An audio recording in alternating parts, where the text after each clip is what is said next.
Mentari senja telah tenggelam, hujan turun mulai terjatuh.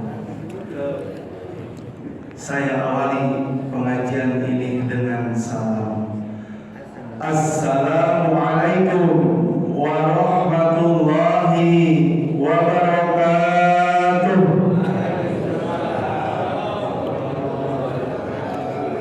Waduh, alhamdulillah ya, jawabannya pada semangat semuanya. Semangat 45 sesuai dengan usia kita sama-sama gitu ya. Alhamdulillahilladzi arsala rasulahu bil huda wa dinil haqq liyudhhirahu 'ala ad-dini kulli walladzi ja'alahu syahidan wa mubasysyiran wa nadhiran wa da'iyan ila Allahi bi'idnihi wa sirajan munira wa ja'ala fihi uswatan hasanatan liman kana yarjullaha wal yawmal akhir wa dzakarallaha katsira. Asyhadu an la ilaha illallah wahdahu la syarika lah wa asyhadu anna Muhammadan abduhu wa rasuluhu la nabiyya ba'da. Allahumma shalli wa sallim ala nabiyyi khairil anam sayyidina Muhammadin wa ala alihi wa ashabihi dzawil huda wal i'tisam amma ba'd. Wa qala ta'ala fil Qur'anil Karim, a'udzu billahi minasy syaithanir rajim. Bismillahirrahmanirrahim.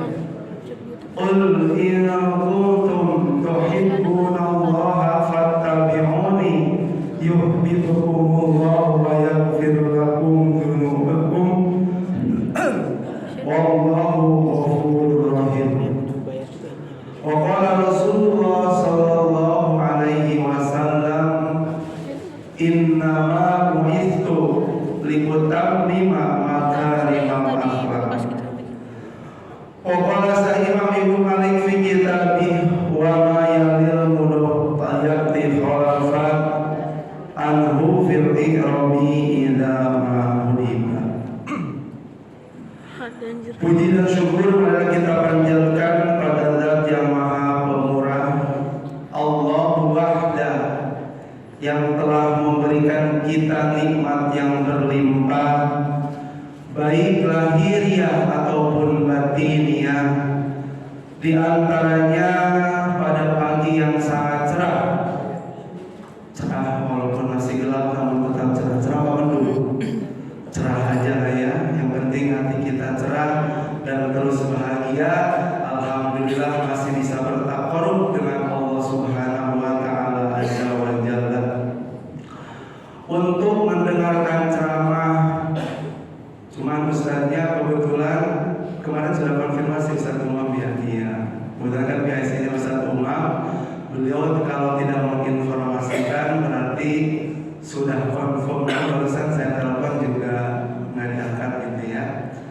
Namun insya Allah tanpa mengurangi niat bapak-bapak, ibu-ibu untuk thalabul ilmi, sama-sama belajar di tempat yang mulia ini, tidak akan mengurangi pahala ibu bapak semuanya. Amin ya Allah ya rabbal alamin.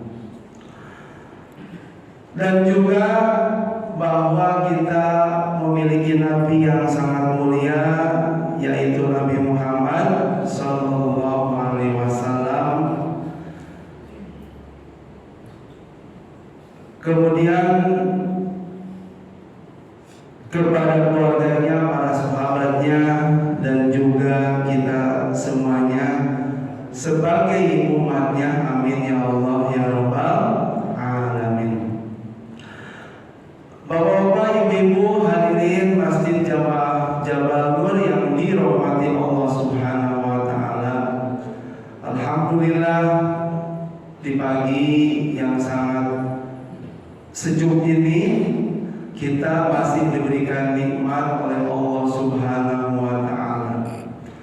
Dan banyak sekali nikmat yang sudah Allah anugerahkan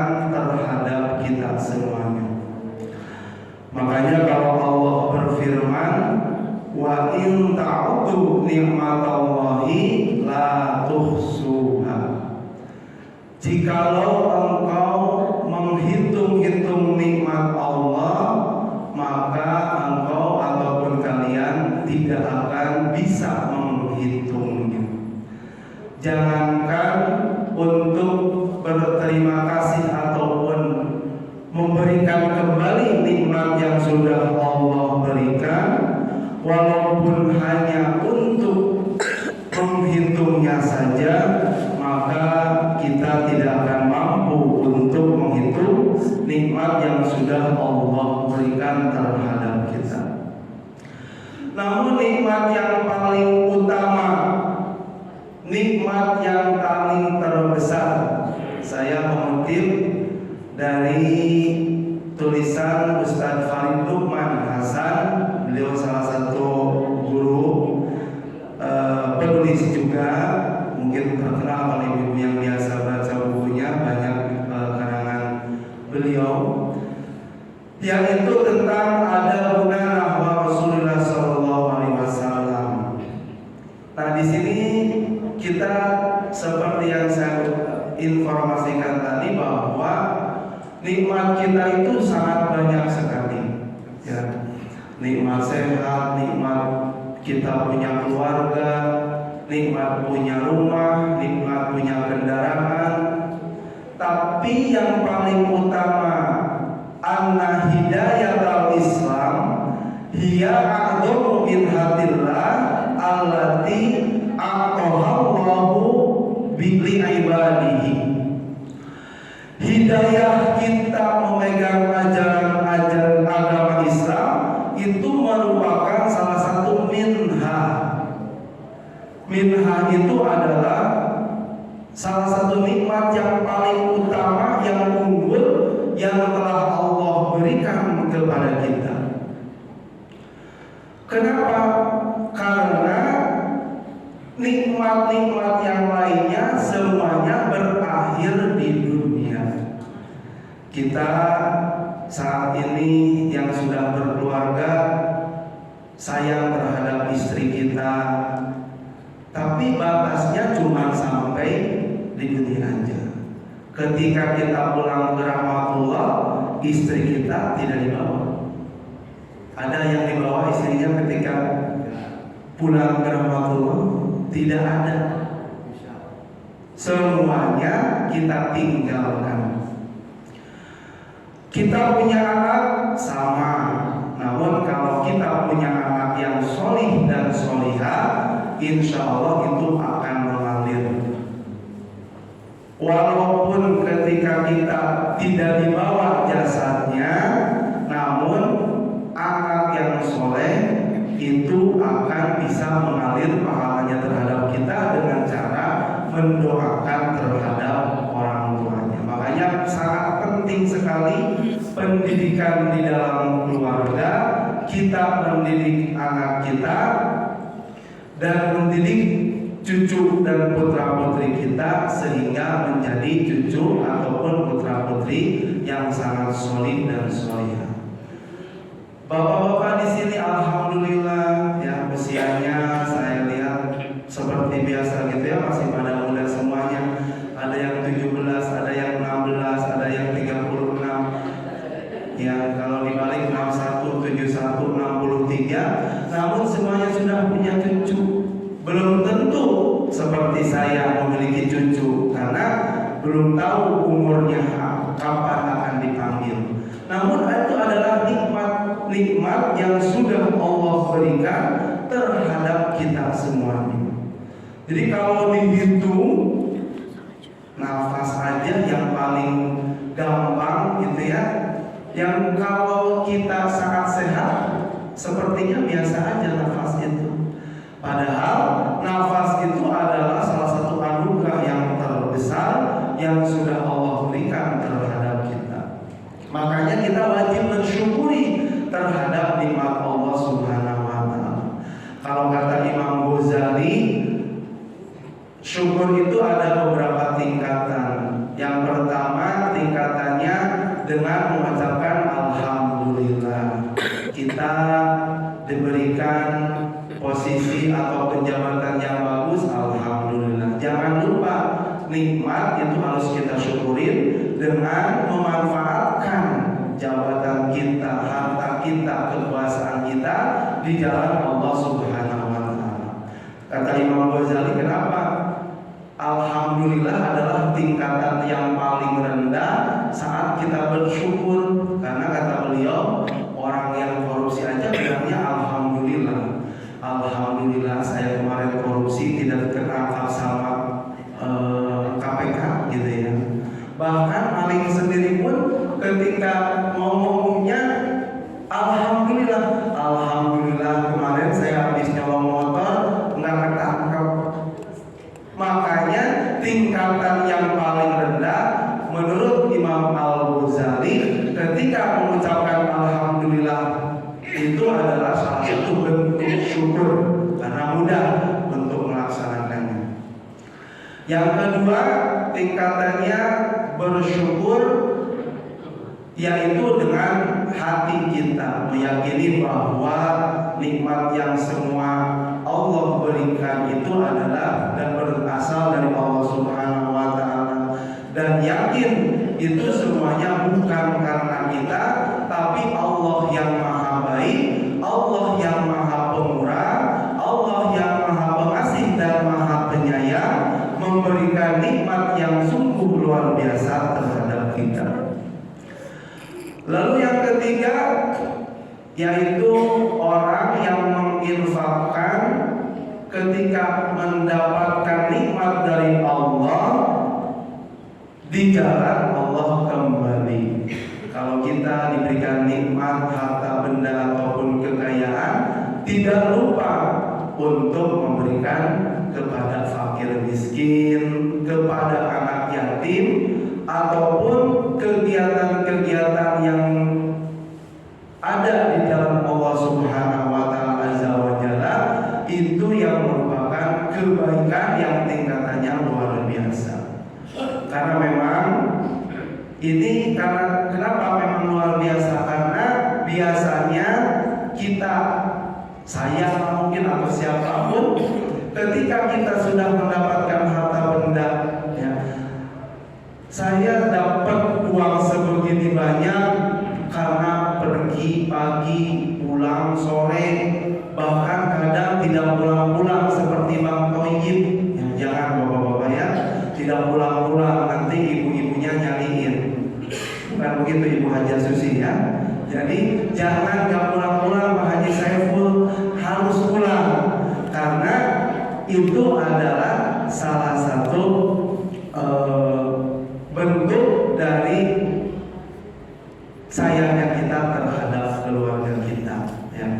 Jadi bahwa yang saya ingin katakan, ketika kita mendapatkan suatu nikmat apapun itu bentuknya, kalau yang saya contohkan itu adalah harta benda, tapi juga sama ketika kita diberikan kekuasaan itu jangan sampai disalahgunakan.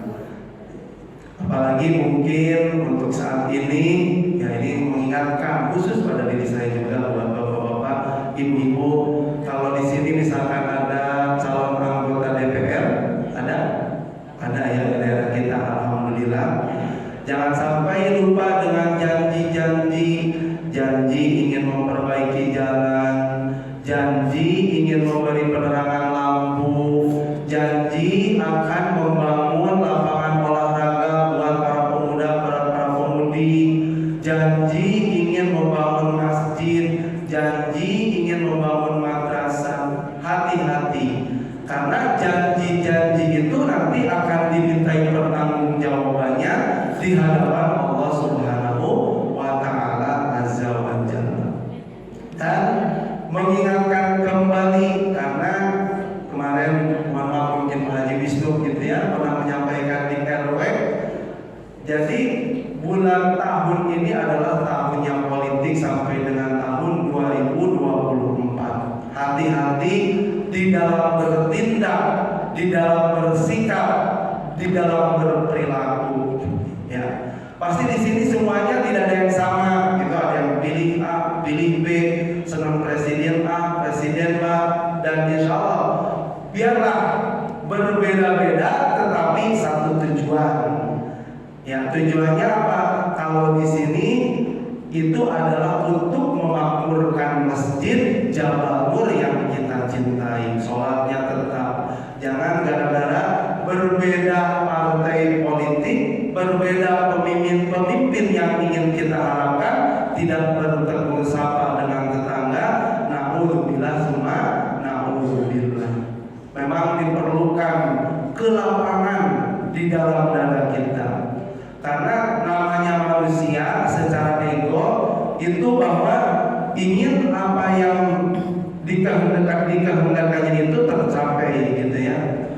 Boleh tidak kita bangga dengan yang kita peroleh dan harus yakin, namun tanpa menjelekkan orang lain, tanpa mendiskreditkan orang lain. Karena kalaupun misalkan kita membicarakan orang lain, kalaupun benar apa yang dilakukan akan menjadi ghibah, sama-sama dosa juga. Dan juga kalaupun itu salah, lebih fatal lagi akan menjadi fitnah terhadap kita semuanya. Na'udzubillah tsumma na'udzubillah. Ya, jadi itu salah satu contoh bahwa ketika kita bersyukur, jangan lupa di dalam posisi apapun kita harus korbankan, kita harus infakkan atau kita wakafkan diri kita untuk beramal di jalan Allah Subhanahu wa Ta'ala.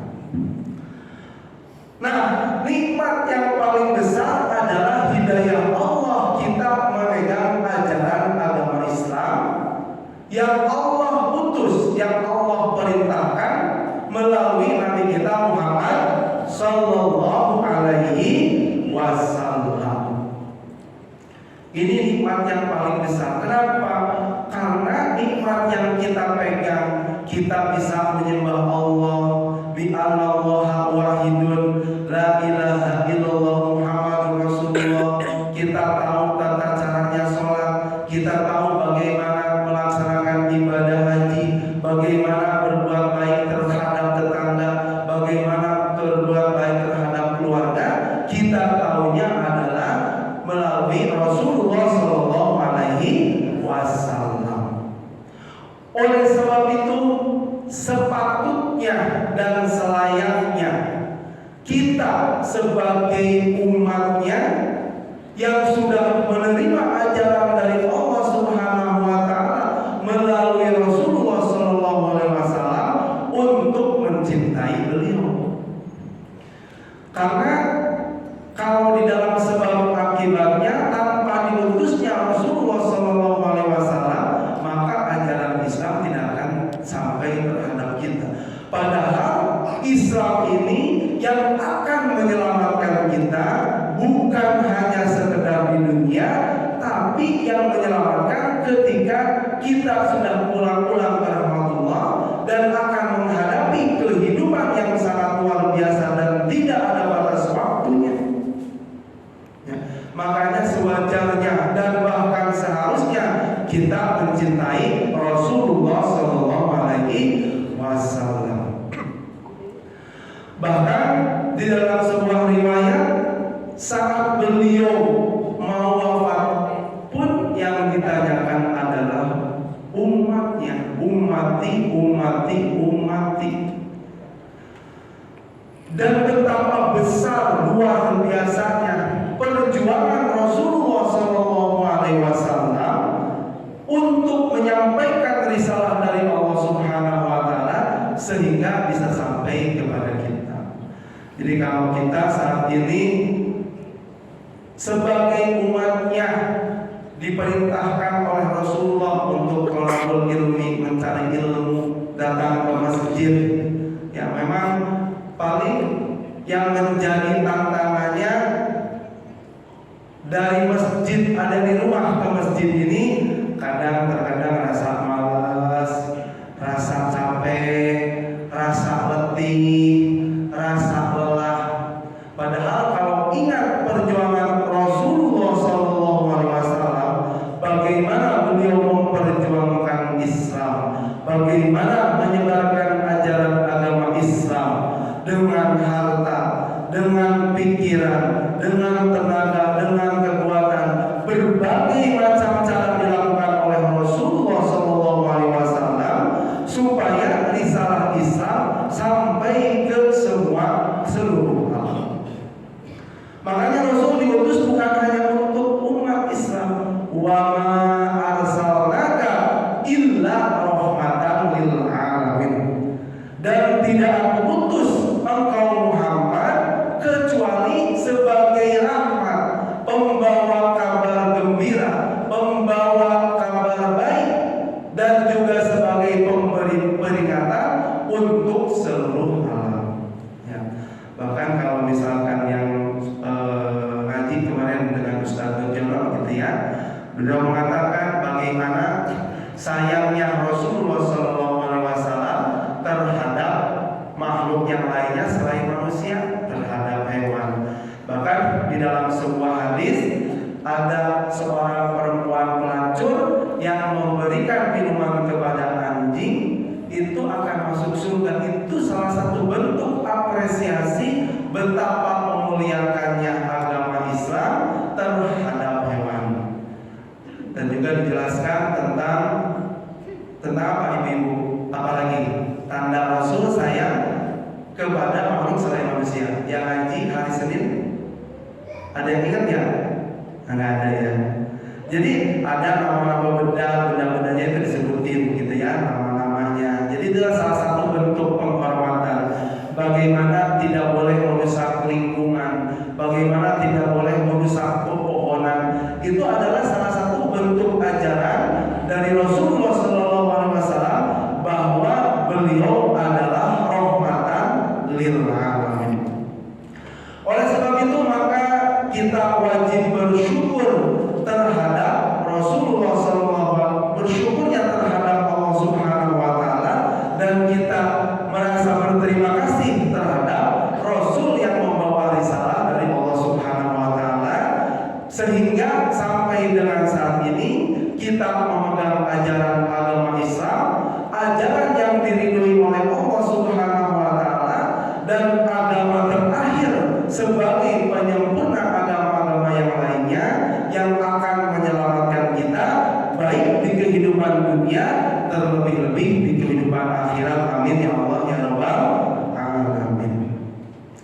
Lalu bagaimana cara bersyukur terhadap Rasulullah dengan beliau sebagai pembawa risalah terhadap kita? Yang pertama, al-imanu al-jazimu bi Muhammadin sallallahu alaihi wasallam, bahwa kita harus yakin dengan seyakin-yakinnya terhadap Nabi Muhammad sallallahu alaihi wasallam, bila syakin, tanpa ada keraguan, bahwa beliau adalah khatimul anbiya wal mursalin. Beliau adalah nabi yang terakhir dan rasul penutup bagi seluruh alam. Jadi kalau saat ini banyak yang mengaku-ngaku nabi, dulu terkenal ada namanya Lia Eden gitu ya, Lia Edan mungkin gitu ya, mengaku nabi, saya menerima wahyu dari Jibril. Yang kemarin yang bukan terbaru juga sudah agak lama gitu ya, Kerajaan Pajajaran, apalah namanya gitu ya. Seberapa pintarnya orang tersebut, seberapa hebatnya orang tersebut, memiliki keunikan yang luar biasa dibanding dengan yang lain. Misalnya orang itu bisa memindahkan Masjid Jabal Nur ke lapangan misal tanpa ada bantuan apapun. Walaupun seperti itu, wajib kepada kita untuk tidak percaya terhadap orang tersebut, bahwa kalau mengaku nabi ataupun rasul, kita wajib untuk tidak percaya. Karena di dalam surat Al-Ahzab ayat 40 Allah mengatakan, "Maka Muhammadun aba ahadin min rijalikum walakin rasulullahi wa khataman nabiyyin."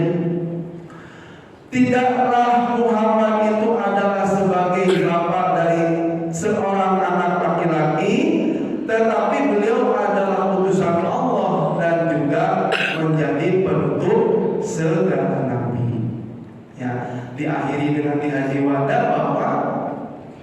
al yauma akmaltu lakum dinakum wa atmamtu alaikum nikmati wa raditu lakumul Islam dinan.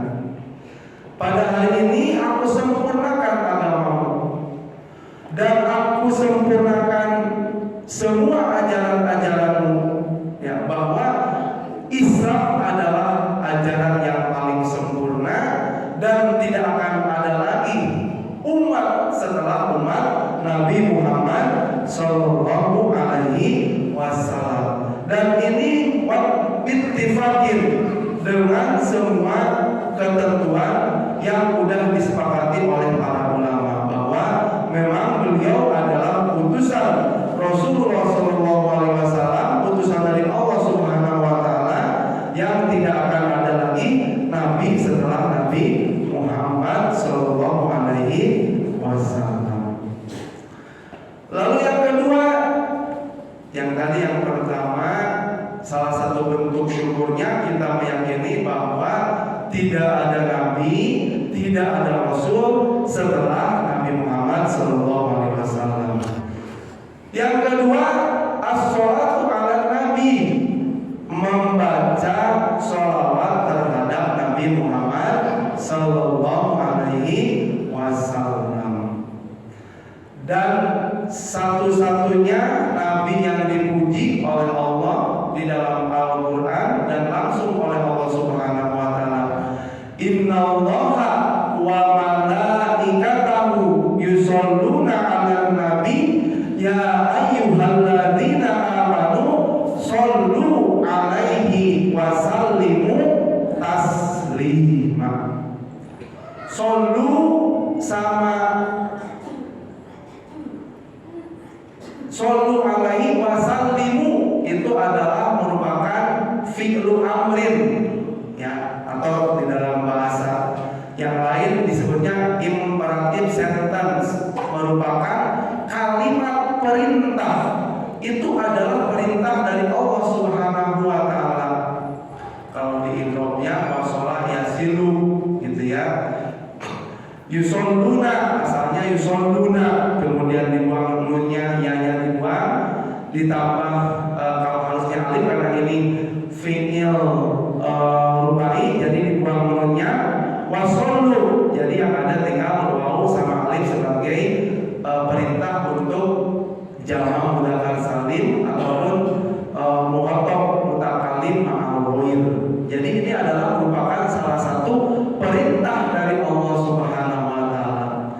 Dan di dalam kaidah ushul fikih, al-aslu fil amri lil wujub, asal dari suatu perintahan merupakan suatu kewajiban, dan kewajiban itu adalah mayuzabu ala fa'ilihi wa yu'aqabu ala tarikihi. Barang siapa yang meninggalkannya akan mendapatkan siksaan, dan barang siapa yang melaksanakannya akan mendapatkan ganjaran.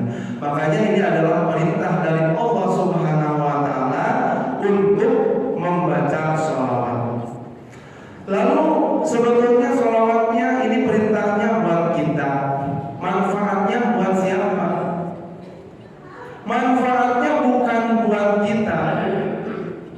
Manfaatnya adalah buat kita. Manfaatnya bukan buat Rasul. Rasulullah Sallallahu Alaihi Wasallam makhluk yang paling mulia. Basyarun, memang manusia, laisa kal basyar, tetapi tidak seperti manusia yang lainnya. Kenapa Allah mengutus terhadap umat manusia Rasulnya itu adalah manusia? Karena kalau kita diutus, misalkan Allah mengutus malaikat, kita sebelum mendengarkan pelajarannya akan lari duluan, ya, karena kan tidak kelihatan makhluknya. Tapi mereka juga bisa memperlihatkan. Hanya kita akan ketakutan karena tidak akan tahu juga apa yang diinginkan oleh manusia. Karena beda karakternya. Kalau malaikat itu sifatnya beribadah dari sejak diciptakan sampai dengan nanti di hari kiamat, itu ibadahnya sampai dengan akhir. Dan tidak diberikan nafsu. Kalau manusia kan ada nafsunya. nafsu serakahnya ada. Udah punya rumah satu, pengen nambah rumah satunya lagi. Udah punya rumah satu lagi, nambah lagi. Ya, kemudian punya villa satu, pengen nambah lagi. Punya mobil satu, pengen mau nambah lagi. Kendaraan satu nambah terus ya. Nggak apa-apa selama itu dipergunakan untuk kebaikan di jalan Allah Subhanahu wa Ta'ala. Asal jangan mau minta nambah istri lagi, itu tidak boleh. Kenapa saya bilang tidak boleh? Karena Allah memerintahkan di dalam Al-Quran pun, fankihu ma tawbalakum minan nisa masna wa sulasa, nikahilah sesuai dengan yang kamu harapkan istri-istri 2, 3 atau 4. Tetapi di ujungnya ada insyartiyah namanya. Ya, insyartiyah itu tidak akan lengkap kalau tidak ada jawabannya. Kalau dalam bahasa Indonesia itu jika itu tidak akan lengkap kalimatnya sebelum ada jawabannya. Insyartiyahnya apa? Fa in khiftum. Jadi kalau misalkan ibu-ibu gini, ibu-ibu itu jika ibu-ibu memberikan menyantuni yatim, kemudian baik terhadap sesama, sampai di situ kalimatnya belum lengkap, harus ada jawabannya.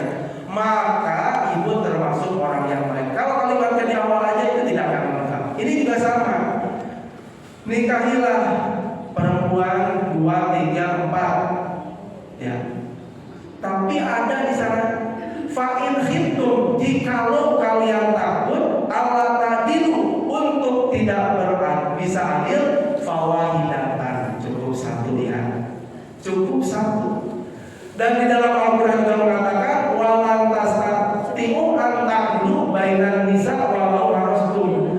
Kalian tidak akan bisa berlaku adil terhadap semua perempuan walaupun kalian itu sangat menginginkannya. Saya bantuin ya Bu, kalau Bapak ingin menambah lagi, memang benar bisa adil. Adil definisinya seperti apa? Gitu ya. Dan memang tidak akan bisa ya, bahkan untuk berlaku adil aja itu memang tidak akan mampu, apalagi tidak mampu udah mohon maaf secara mungkin secara ekonomi juga biasa-biasa aja, kemudian juga secara finansial juga tidak akan mencukupi, ya cukup satu aja. Yang sudah ada di rumah kita perbaiki, kasihlah budget buat ke salon seminggu sekali gitu ya. Kalau misalnya supaya glowing kan, makanya sekarang tuh yang paling banyak, yang paling laku untuk berjualan itu adalah skincare atau apa ya namanya gitu ya, yang buat glowing gitu ya. Dibikin glowing, gak apa-apa dan memang harus, karena kita pun supaya menjadi perempuan yang idza nadortaha sarotka, ketika kita melihatnya kita merasa tergetar, ingin mengasihinya, menyayanginya gitu kan harus.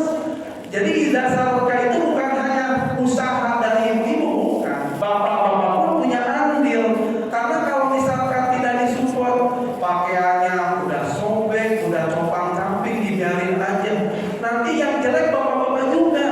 Aduh, itu istrinya siapa ya? Kok seperti itu? Kok ucol, kok kusam? Nah makanya tugas kita, termasuk saya sebenarnya, ini mengingatkan saya yang jarang memberikan skincare dan jarang memberikan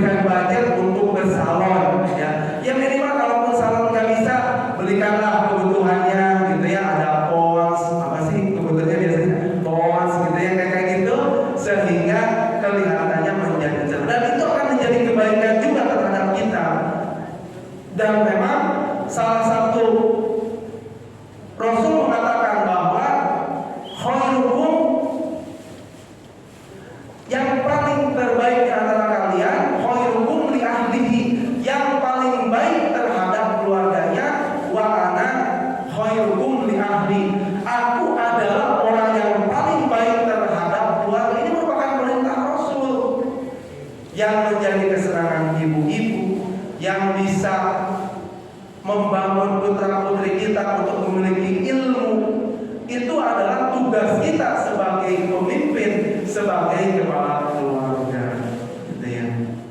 Itu bahwa kita wajib kembali ke yang tadi, membaca sholawat itu manfaatnya bukan buat Nabi Muhammad SAW, karena manfaatnya buat kita.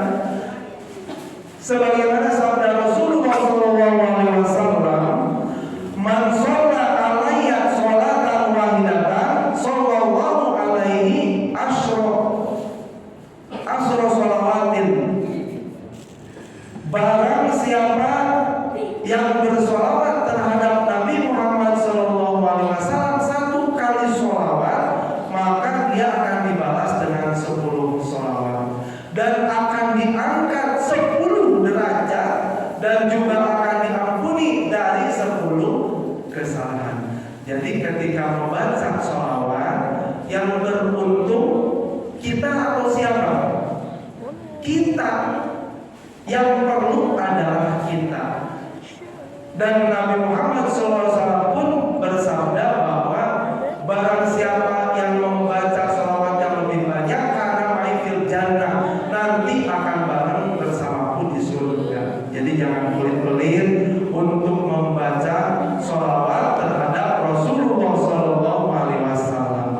Mungkin kalau bisa dianalogikan, itu seperti gelas, gitu ya. Gelas yang kosong, orang membaca sholawat terus penuh. Nah, kita itu cipratannya, luberannya ketika kita membaca sholawat adalah luberan yang akan menyelamatkan kita, yang akan memberikan kebaikan terhadap kita. Jadi pada hakikatnya memang secara lahiriahnya kita membaca sholawat, kita yang melisankan, yang melafalkan, tapi pada hakikatnya tujuannya buat kebaikan kita. Oh, dari mungkin Bu boleh dikit lagi. Yang terakhir, apa yang salah satu bentuk syukur terhadap diutusnya Rasulullah SAW, yaitu ihya'u sunnatihi, menghidupkan sunnah-sunnah Rasulullah SAW. Di dalam sebuah hadis, Rasul mengatakan bahwa udahan ya, kalau berasa saking semangat ini jamaahnya penuh, aduh gawat. Boleh nggak sedikit lagi 2 atau 3 menit lah ya.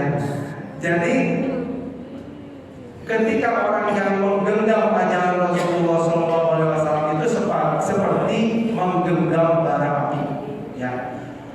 Menggenggam bara api, ketika dilepas kita tidak akan dapat. Tapi kalau digenggam juga kita panas. Mungkin kalau kita analogikan sampai dengan saat ini, gitu ya. Kalau di lingkungan pekerjaan, di lingkungan pemerintah, bahkan orang yang benar itu jadi minder, takut untuk mengatakan kebenaran. Tidak sedikit di zaman sekarang, keadilan itu bisa dibeli dengan uang. Berapa banyak orang-orang yang memiliki jabatan bisa terbebas dari hukum karena disuap. Makanya Rasulullah SAW mengatakan, andaikan saja andaikan saja Fatimah, walau anna Fatimah binta Muhammadin sarokot lakotok yadaha. Jangankan orang lain, andai kata anakku Fatimah binti Muhammad melakukan pencurian, maka akan aku potong tangannya. Ini adalah salah satu bentuk apa? Ud'u ila sabili rabbika bil hikmati wa mau'izatil hasanati. Makanya kenapa ajaran Islam yang sampai dengan saat ini terhadap kita, karena Rasulullah adalah suri tauladan. Sebelum orang lain melaksanakan, beliau yang melaksanakan terlebih dahulu. Makanya ketika ajaran Rasul, contoh yang sudah diberikan oleh beliau dijalankan pada zaman ini, insya Allah akan aman. Tidak akan ada korupsi, tidak akan ada pencurian, tidak akan sejahtera semua umat-umat ataupun seluruh manusia ketika menjalankan ajaran Rasulullah SAW.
bisa mendapatkan syafaat dari Rasulullah SAW, dan juga kita bisa berkumpul kembali nanti di surganya Allah Subhanahu wa Ta'ala, dan juga bisa menyicipi teladannya Rasulullah SAW beserta umatnya yang dikhususkan oleh Allah untuk umat Nabi Muhammad SAW.